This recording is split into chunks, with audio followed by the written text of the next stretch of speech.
नमस्कार,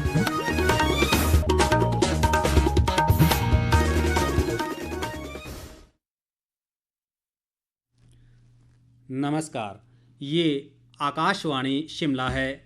अब आप ज्ञान ठाकुर से प्रादेशिक समाचार सुनिए।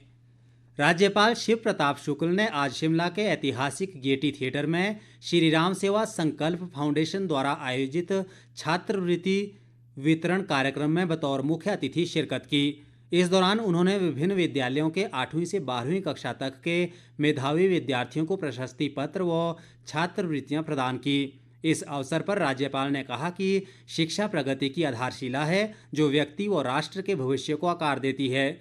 उन्होंने फाउंडेशन के प्रयासों की सराहना करते हुए कहा कि इस तरह की पहल योग्य छात्रों के वित्तीय बोझ को कम करेगी और अन्य विद्यार्थियों के लिए भी प्रेरणा स्रोत बनेगी।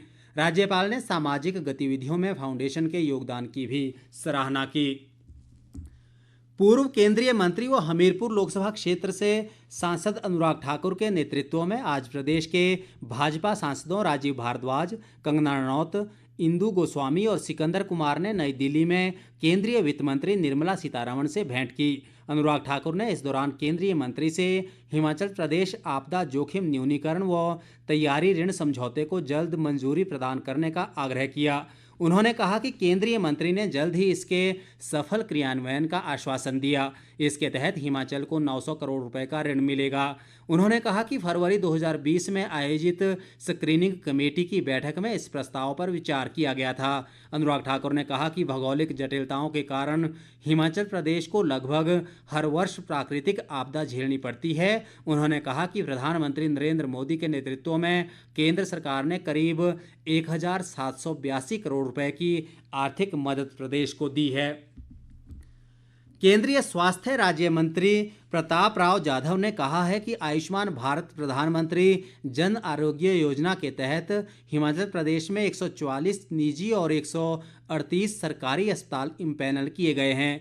लोकसभा में सांसद राजीव भारद्वाज के सवाल के जवाब में उन्होंने कहा कि योजना के तहत देश भर में मरीजों की चिकित्सा सुविधाएं प्रदान करने के लिए 29,870 अस्पतालों का नेटवर्क स्थापित किया गया है। प्रताप राव जाधव ने बताया कि आयुष्मान भारत योजना के तहत 31 अक्टूबर 2024 तक हिमाचल में 13,39,890 आयुष्मान कार्ड बनाए गए और इस अवधि के दौरान 3 लाख से अधिक रोगियों पर लगभग 408 करोड़ रुपए की धनराशि खर्च की गई।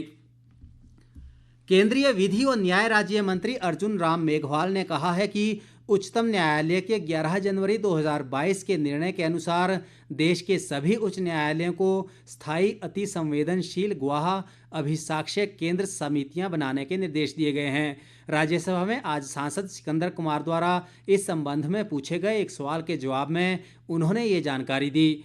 केंद्रीय राज्य मंत्री ने कहा कि आपराधिक संशोधन विधेयक 2018 और उच्चतम न्यायालय के आदेश के बाद त्वरित न्याय विशेष न्यायालयों के अंतर्गत दुष्कर्म और पॉक्सो अधिनियम के मामलों के शीघ्र निपटान के लिए एक केंद्र प्रायोजित योजना आरंभ की गई थी। इसके तहत अर्जुन राम मेघवाल ने कहा कि इस योजना के आरंभ होने के बाद हिमाचल प्रदेश को केंद्रीय हिस्से के रूप में 9 करोड़ 7 लाख रुपए जारी किए गए हैं। उन्होंने कहा कि भारतीय न्यायपालिका के सूचना व संचार प्रौद्योगिकी विकास के लिए ई न्यायालय मिशन मोड परियोजना कार्यान्वयन के अधीन है।